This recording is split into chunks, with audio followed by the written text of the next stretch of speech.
Hello, everybody. My name is Stu Thurman, president of Sandstone Group, and welcome to the Energy Newsbeat podcast. We have a thrilling episode with two of my favorite people. They are our Canadian international group, and we've got Heidi McKilliop. She is the movie heiress of A Stranded Nation that she's put out. She's got another new movie coming out. And Heidi, welcome, and thank you for stopping by. Thank you. I'm so happy to be here again. And then we have Terry Etam. I mean, I'm one of his fans. He is a contributor to the BOE report. And I love his straightforward, it is either my way or you're politically incorrect. I'm just kidding. He is a fabulous author, and he's got a book out there, and you need to stop by and get it. Welcome, Terry. We sure are glad you're here. I'm happy to be here also. And for our listeners, I have to tell you, this will be our third podcast, and I really appreciate you guys. We've had so much fun that we are going to go up to Canada and have a interview session with people at bars.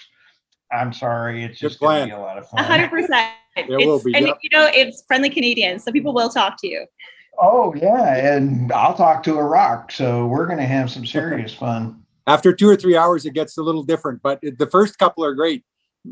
That's right. Oh, you bet. I'll tell you, Heidi, you're the humanitarian. Terry, you're the cranky pants. and I'm the dope. So we've got a Three Musketeers kind of gig going on here. But let's talk a little bit about what's going on. And Terry, the IEA just put out this really entertaining novel that I thought was pretty stupid. And I thought it was more politically not so good because none of the numbers seem to match up. What are your thoughts on that new IEA Net Zero report? It was either really stupid or it was really clever. And I kind of think it was more clever. And I wrote an article about it, which was smart assy as it can be. But I think what they did is they said the IEA, for a long time, they've had a really good research arm. They know their stuff. They compile global stats on petroleum and whatever. Sometimes their predictions are too optimistic or pessimistic or whatever, but they put in the effort. In the past couple of years, it seems like the gun has been put to their head to go to the new way of thinking that we're all going renewables. And so there's been comments about that. And I know there was political pressure applied to them as an organization saying, you got to quit forecasting all of this reliance on fossil fuels because it's just a self-fulfilling prophecy. So it sounds like they're kind of like, they started marching in line with everybody else, just like, because we all live in North Korea now. So they're just saying what they have to say to get by. And so I think that they commissioned a report that said, we will show you how to get to net zero emissions by 2050. And it's fantasy land. But I think their point maybe was that what you're asking for, this is how challenging it is to get to what you want. Yes, half the technology that will be required doesn't even exist. Yes, we can't have any more fossil fuel spending after this year, which is like just totally insane. So I think that their report was maybe a clever way of saying you're not going to get there. And then equally interesting was the report that they put out a couple of weeks before, which didn't make the news that much. It was about the global mineral requirements that will be required to meet the renewable revolution. And it's kind of interesting that they came out in sequence like that. And the statistics in there are mind-boggling about to provide the minerals necessary to get to this net zero 2050. By 2040, we will need 4 times the number of mines that we have now, or mined material. So, and then they also say the precious minerals. Is that what you're talking about? Yeah, rare earth metals, lithium. You bet. All these sorts of it's just a chemical soup in all of these things, and they come from all over the world. And so you need 4 times the amount. They also point out in that report that the average historical timeline to get a new mine going is 16 years from the time it's proposed to the time it goes into action. So that is probably much worse. That's a historical number when things are easy. Now everything is challenging. So going forward, there was a story in the Financial Times about a lithium mine in Nevada that's being held up, possibly shelved, because there's a 10-acre parcel of flowers. It's a rare flower, and I saw that article. yeah, so that's what can happen. And Yep. in the resource industry, we've been dealing with this for a long time, but now the renewables people are starting to realize that, well, wait a minute, this isn't as easy as we thought. Or one guy commented on social media, it's some renewable advocate. He said, you can grow flowers anywhere. Go ahead and build the mine. It's like, really? Well, that's quite the attitude.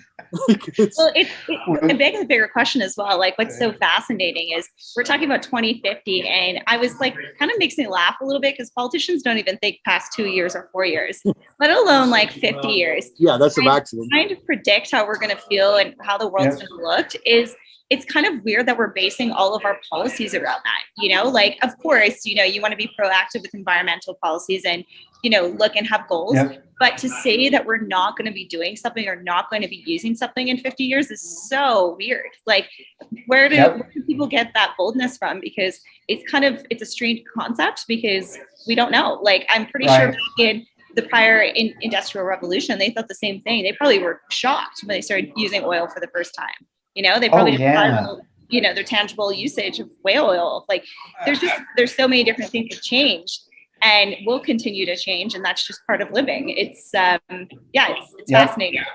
You know, that's part of the. Oh, sorry. Oh no, you know, it's kind of like Michael.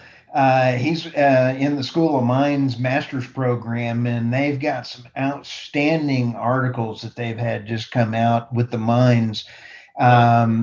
Let's see, School of Mines, talking about mines. Okay, that makes sense.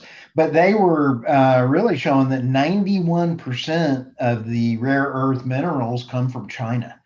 And there is some other phenomenal data that the School of Mines is coming out with. So that'll be something for us to all keep up with. And Terry, I did not mean to cut you off. What were you about to say? Oh, well, I was just catching or following on to Heidi's point there. Like, we're involved in some projects now. I work for a little natural gas company, and we're looking at all sorts of things to get greener and whatever, reduce our emissions. But many of these projects have a payout of 5 or 10 years at a minimum, and you can't. It's very, very hard to commission a project based on policy which might not even exist in 5 years. Like Heidi said, a new government could come in and change the rules. So how do you build a whole business case to build some piece of infrastructure? You're going to sink a lot of money into it, but you could have a government in 4 years that goes, nah, we're going in this direction instead. Like, you can't run a business that way. You need certainty. So we've never seen that before, Terry. And Heidi, are you seeing that even though everybody is saying oil and gas is dead, I'm kind of getting the feeling that oil and gas is not dead. I don't think we've peaked out as far as demand goes. How's the demand up in Canada? And are you seeing everything just going no oil and gas, or what are you seeing there? Well, again, I think the no oil and gas conversation is a privilege. You know, we always speak about this because it is something that we have been brought up in. We understand privilege just by our cultural, infrastructure in North America. We're very lucky. And I myself, you know, I've never had to worry about electricity. I've never had to worry about, you know, all these different things that go into the greater supply and demand chain. And that's really what's fascinating is most young people are really disconnected from that because they are so interested in their consumerism habits and they're so interested in their cell phones. And they don't realize, like Terry said, and like you guys are talking about, these rare minerals all around the world. It's a chemical soup. And this is just part of our globalization. And it's happened slowly over, you know, over the decades, but we are in that situation where we're completely dependent on other countries. So it's kind of a fascinating conversation of ideologies that really doesn't, it's not tangible. And it's not a really, it's not a balanced conversation at the end of the day. And again, like I remember my grandpa when I was younger, before I moved out to Alberta and became part of this conversation, he told me, he's like, I can't remember what we were doing. And he said, oil is going to be done in 20 years. And that was probably at least 15 years ago, right? So it's like, that was a very common belief, and my family believed it as well, that oil and gas was gonna go away. But there's really not a lot of connection to oil and gas. Again, like, people think because you get a Tesla, there's no oil products going into that. And that's really where the funny kind of ironic conversations come in. You're like, well, okay, your Tesla takes a ton of energy and like all the electricity and all the grid work and, in the manufacturing of that car. Yeah. So you got to really start thinking about, if you want an iPhone, you got to have oil and gas to get the silicon. You got to have all the mining. You think those mining work on a Tesla battery? No, Terry, I think that they run on some pretty big diesel and everything else on those kind of things. So Heidi, I know that you love your iPhone. You also realize that you have to have oil and gas in order to get it. Exactly. And not even just oil and gas, like it's all natural resources. This concept of, people want to live off the earth. Well, I'll tell you, you try going out and living in the woods in a Canadian wilderness, whether it's raining outside today or it's snowing 99% of the time in Canada here, or it's cold, like try living in that environment just by burning wood. I mean, it was hard pioneering life back in the day, and we really have to respect the transition of oil and gas and what it's done for us as a culture. Terry, how much do you use Amazon delivery? Well, it's with the pandemic or whatever it's called. It's like everything shows up, right? Like toothbrushes, you name it. It's just a few thumb strokes and there's your delivery in 20 minutes. It seems like. So, yeah. And so to Heidi's point, we all have broken fingers from ordering on Amazon, right? So, I got a sprained thumb from using texting on my phone in order to get my toothbrush. How do you go get a toothbrush when you don't have any fossil fuels on that? Well, yeah, and that's part of the blindness that people. It's just getting worse. Like I've written about this for a couple of years. Like people in your neck of the woods in the middle of summer, they don't walk into a building and go, wow, I'm so happy that this is air conditioned. Like it's just there, right? That's life. And we don't think the same when it's heated here. You just take things for granted. Like the power's always on. If there's a power outage, it's like, what is this? A third world country? Like we just expect all of this stuff. And that just creeps up as the comfort level creeps up. It's like privilege. Like Heidi says, we're the luckiest people in history.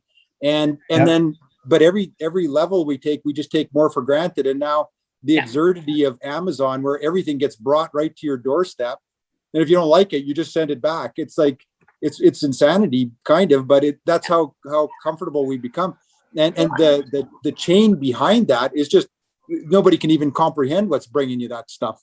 And I have a question too. It's like if say we're like going to go onto the no oil train, like let's just indulge that for like 2 seconds. What would that look like? Okay, so all of our products are plastics. I could live without a phone. The world would be better without our phones anyway. So let's like, call a spade here. But even if you were to go and switch most of those products to wood products, which you need, say like a toothbrush, or I don't know, you're using whatever consumerism things like a disposable spoon or whatever kind of switch that's going green. It's like if you were to think about how much devastation that would cause on our forests and how much more logging we would need and how much, the forest helps with CO2 emissions and it helps with, all these different types of things. It's the economy and the ecosystem are so intricate and they need to have a balance. It's such a delicate matter, Heidi, those are some excellent points. And Terry, I keep wanting to run over you. What were you about to say? Oh, no, it's okay. Well, I never quit talking. That's the problem. Further, another branch from what Heidi's talking about is like our whole food supply. Like the only reason there's 8 billion people alive now, or 7.5, is because we have this miracle of modern agriculture. If everyone was growing their food by hand, we wouldn't all be here. That just doesn't work. And if you don't believe me, go try it. So it's hydrocarbons that power those huge tractors, which one farmer can farm 10,000 acres now with the equipment, whereas before it would take 500 farmers to do that. And the fertilizer comes from hydrocarbons too. It's made from natural gas essentially. So those are the two biggest components that make feeding the world possible. So like Heidi says, you just imagine for a second going without that. first of all, you'd stop manufacturing everything. And second, you couldn't even feed all the people. And then as soon as winter hit, we'd all freeze to death anyways. So it's any way you look at it, yeah, exactly. And that's the thing is like, I don't know if I told you this before, Stuart, as well. Terry knows this, but my first job was I worked at a historical settlement, like a pioneer historical settlement. So I get to spend my summers cooking over like open hearths and, making bread by hand. And we gathered all of our food, and it was such a fun experience. And like, it really grounded me into this concept of understanding how hard pioneer life was for women, especially. And it's something that I deeply respect. And I think there's a lot of really cool skill sets that come from that era that are lost. But overall, I don't want to live in that. I would die. I would be. It's okay to visit. You don't mind to visit, but you don't want to live. I don't mind to visit. Yeah. And then I like to go home to my nice warm bed, and that's it. Along that same line, Terry, you were sitting, we were talking, I got a notice yesterday from the BOE, and it was the TC, the TransCanada Pipeline was just officially canceled. Was that correct? Yes, finally dead. It was in palliative care for years, but they pulled the plug. So, man. $7 billion project. Yeah. It's how bad did that hurt, do you think, the Canada, because that was going actually to the Pacific coast? Well, that one goes to the Gulf of Mexico. It was headed for there. Well, that's an interesting pipeline, and I think we're going to see it again someday. I don't know when, but I think we will. First of all, that pipeline was first approved in 2010. So it's been 11 years. It's been floundering around. So, I think a lot of people up here have known that it's been dead for a long time, or because it's hanging by a thread for at least 3 or 4 years. So I don't think it was really a big surprise. And today's news was not news at all. It was just like the final. They had the funeral today, even though everybody knew it was dead a long time ago. So, unfortunately, we're used to this kind of major cancellations, whether it's either Ring of Fire district in Ontario for mining, or it's going to be, we're talking about, Energy East pipeline, this pipeline, we've had the Tech Frontier deal go under. I mean, there's just so many billions and billions of dollars that have been diverted out of Canada and into other jurisdictions. And, someday, unfortunately, the Canadians are really going to suffer for that. We already are. But it's going to be our children and children from there that are going to have this huge debt and this huge burden because of this mismanagement. The other article I noticed on that, guys, was the BOE report, May 7th, 2021. They says TC Energy says it's taken a $2.2 billion write down on the Keystone XL. Boy, that's a lot of financial write-offs and everything else for the Canadian market up there. Have all these pipeline things really affected? We know it's affected the jobs up in Calgary because you go see all that empty space up there. Is there any coming back to that right now? Maybe Heidi's seen something. I haven't seen very much. There's the economy is coming back in different ways a little bit, and there's this endless ocean of money that's chasing green things, and so there's some activity in a lot of areas there, and some of them will bear fruit, but it's not efficient capital usage. It's just this big fire hose of money from governments that's saying if it's green, it gets the green light. And I don't know where that all leads.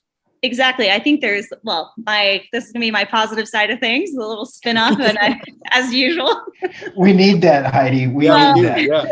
I just hear so many amazing projects that are coming through that, there's really an exciting project I'm kind of working on right now. And it's just in like the infant stage of addressing the abandonment issues for small oil and gas companies. So there's really creative people that work in this industry and that are around here that give me so much hope. And there's a lot of young entrepreneurs that have come into Calgary, especially, and into Alberta, And they're smart people. Like, they know what they're talking about. They're ready to solve the solution. They can speak the language of net zero, and it doesn't scare them. And I think the folks that aren't scared of the word net zero are just taking it full on and saying, okay, if this is going to be the case, we're going to get there, and you're going to listen to how we're going to get there. And the government is subsidizing a ton of these programs. It's really about leveraging the government properly for your business and being creative of combining those two things, right? Oh, that is great, because the oil field workers, they're advertising hey, go get a job in green. And I like the way that both of you phrased that there's other jobs coming in, just not go work on a solar panel. Exactly. Yeah, there is Heidi's right. She puts a positive spin on it, and that's true. There's all sorts of developments that are happening, and they will succeed. I mean, there was just an initiative announced the other day that the largest oil sands companies are gathering together to start working on a joint carbon capture and storage project. It's a monster project. It's like $80 billion or something. But they're planning to sequester all the carbon out of the oil sands. So that should buy them a lease on life, like around the world. Then they should be like net zero oil production, right? So, but it has a huge price tag, and maybe I'm just being too pessimistic as I usually am. But if the government subsidizes it correctly and gets that off the ground, then maybe they'll get that built, and then that'll give a new lease on life to the oil sands, and maybe we'll see money coming back there again. So, yeah. Terry and Heidi, let me put a little different spin on that. That is outstanding news on the oil sands. We as Americans actually need that heavier oil coming out of the oil sands. And with the super majors getting out and not doing any more money into E&P and exploration and everything else, I firmly believe that our demand is still going to increase in oil. And with the super majors going out, there's going to be a significant price increase in oil. And that, now that news that you just gave us with the oil field sands, it really could raise that price up. And that $80 bazillion, was it billion or bazillion? It's the same thing. It's government money. So whatever you want to call it. Yeah. That 80 billion is actually going to have some room for them to actually make money, because I believe the price is going to go up. And again, like we talked about, I'd rather get the oil from Canada, where we both can not have to have it shipped across the world. I think that's you hit on some big themes there. As we right or wrong, that was a nice way for you to say, Stuart, you're just as dumb as a rock. No, not at all. What you're saying is very true, and I think we're the big European companies, oil majors, but also we're going to see ExxonMobil and Chevron, and they're being kind of forced to do things differently and throttle back exploration. But as long as demand keeps going up, and demand is still going up, like next year is forecast to be a record for oil consumption, global oil consumption, over 102 million barrels a day. So if all of these Western entities stop pursuing oil development, who's going to do it? It's going to be the Middle East. It's going to be Russia, China, wherever they can. China is going to step in and buy up all these properties that Shell, for example, sells off in Africa, or countries like that. So I think that energy security has been very important to the United States, especially for decades. That's why the United States was such good buddies with Saudi Arabia through thick and thin, right? So you needed a secure supply of oil, and that's going to come around full cycle. And that's why I think Keystone XL might get revived one day. Somebody somewhere has to be looking at the fact that the U.S. needs heavy oil. You're right, for those Gulf of Mexico refineries. They were built to take advantage of oil from the Gulf of Mexico and from Venezuela. Well, both of those are almost dead on arrival now. So Mexico's production's in a tailspin, and they need it themselves. Venezuela is Venezuela.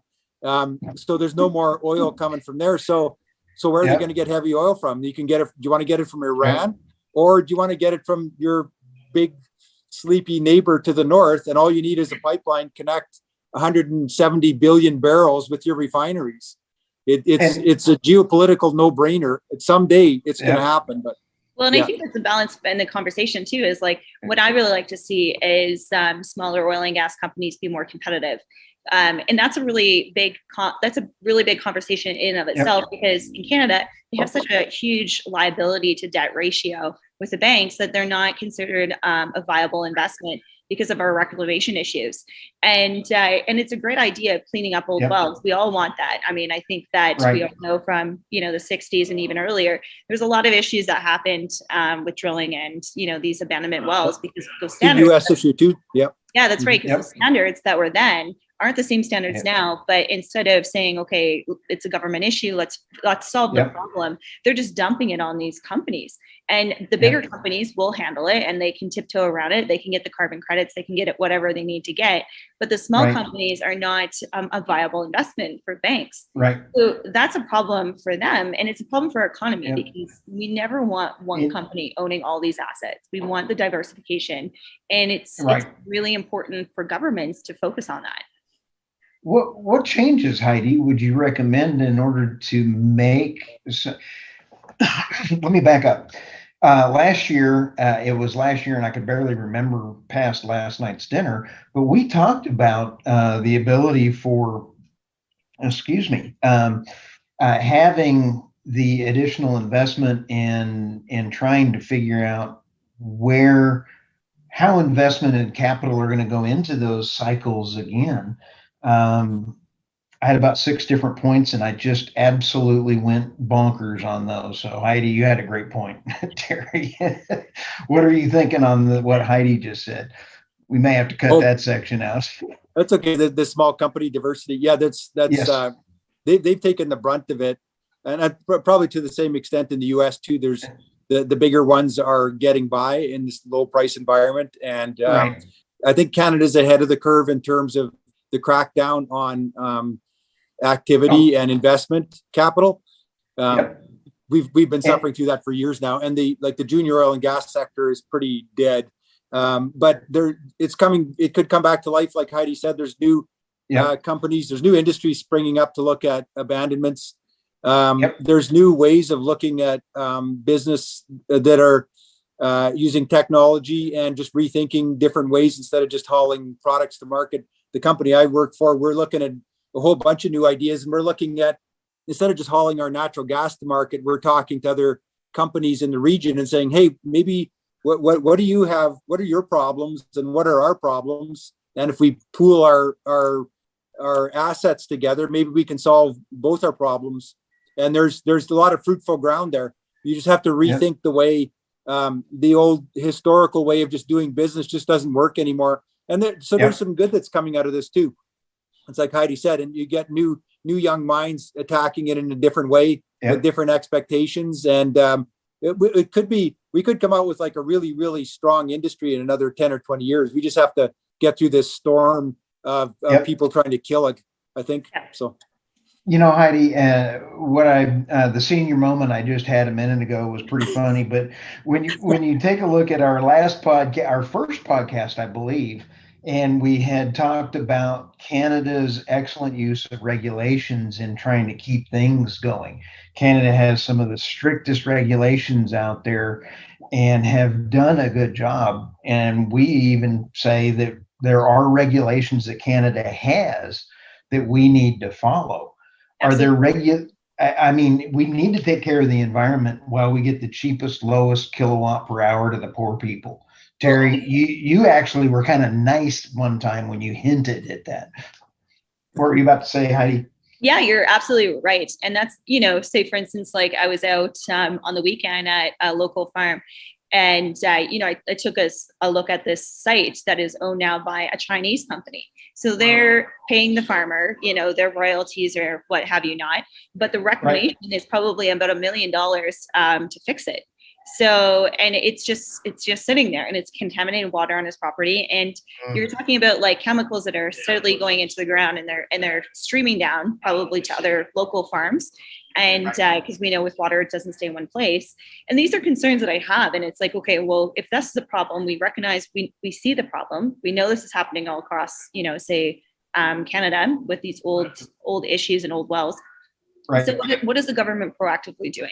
How is it that they can have all this money and all this different carbon credit money and they cannot get this solved? I mean, to me, it's very simple. Like, you either incentivize small companies. So give them a royalty, like a tax credit, or lower their royalties to the government for 10 years so that they clean up the mess.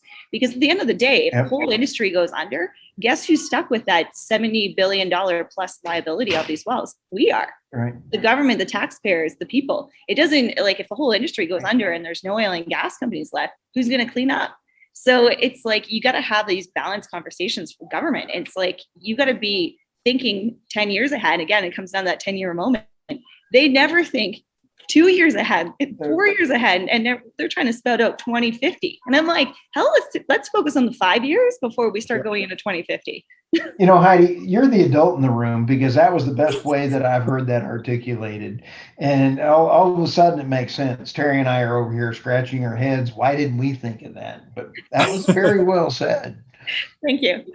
It is very well said. And there is one program that kind of hints at what Heidi's talking about. I think it's just necessity is the mother of invention, maybe, but there's this huge liability program that's across Western Canada, essentially.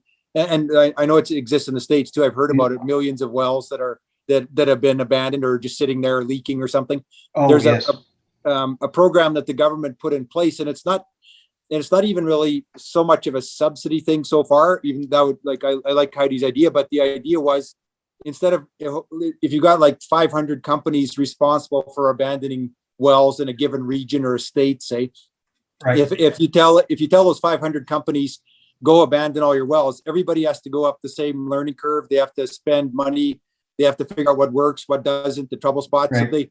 So our regulator up here a couple of years ago, it's not just literally within the past couple of years, came up with this idea. They call it area-based closure, and they target activity in a specific area, and they say, we want companies to focus there, like the reclamation companies or the abandonment companies, and we want you to share best practices, and we want you to do things sequentially instead of having one abandonment rig drive back and forth across the state, because that's what one company might do. They say, we want you to work here and make it efficient, and it really pushes the cost down, and it pushes it accelerates everyone's learning curve.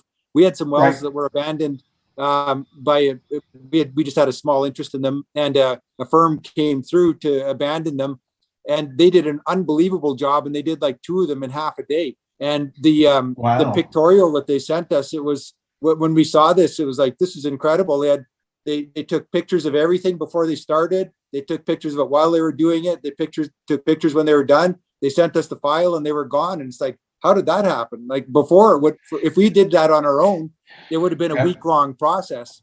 But because it's part of a program, so these are the kind of things that governments can help make happen, and they don't always have to shovel money at it. But it's like, let's think about this. Let's get people working together, and then you can get a lot done with the same amount of money. You can get twice as much done. So that's pretty darn cool. That was positive from you. I don't know what's up. So, you know, I like rain. It's a rainy day, so I'm happy. Oh man, you're kind of off. You know, I don't know how to take you when you're nice. Heidi, the dynamics are changing. Yeah, following through all this positivity. Yeah, and so Heidi, you need to be negative. You've already given us some great ideas. We've got about 3-4 minutes. Heidi, let's have your last thoughts. Okay, I will say something that actually did make me mad this week. Do you want to hear it? Absolutely. Okay. I was reading an article and I was scrolling through on the news, and they were like, maybe we should cancel Canada Day because cancel it's Canada like Day because of colonialization. And I was like, what? You've got to be kidding me. It actually made me really mad. I was like, this is the kind of articles I don't want to see. Is that, like, I was really, really put off by that, because there's nothing, you can criticize Canada all you want. And I know that there's a lot of issues that have happened in the past. And it's, you know, I do respect that, and I respect people, you know, voicing concerns and anger towards the government. But at the end of the day, I mean, we are so fortunate to be Canadians, and, you know, and to live in this beautiful country and have the natural resources and the lifestyle that we're able to indulge in. have all the technology we have. And if you travel outside of Canada or outside of the United States, and you see poverty firsthand, and you see how people live across the world, you have a very different outlook of yourself afterwards. Heidi, again, well said. And you have your movie coming up here, but I think the United States is just as fortunate to have Canada as neighbors. So, we're pretty darn fortunate. Yeah, we're very, we're very fortunate. Thank Terry, you got the last word since you were nice today. Oh, I don't know what to do with that now. Perfect. No, I appreciate. Well, I'll just say I appreciate the podcast. There's great conversations, and it's I like the international perspective. It's just good to I mean, you get what you get out of the news, but when you talk to people, it's just much better. So I love it. So thank you. Sounds great, guys.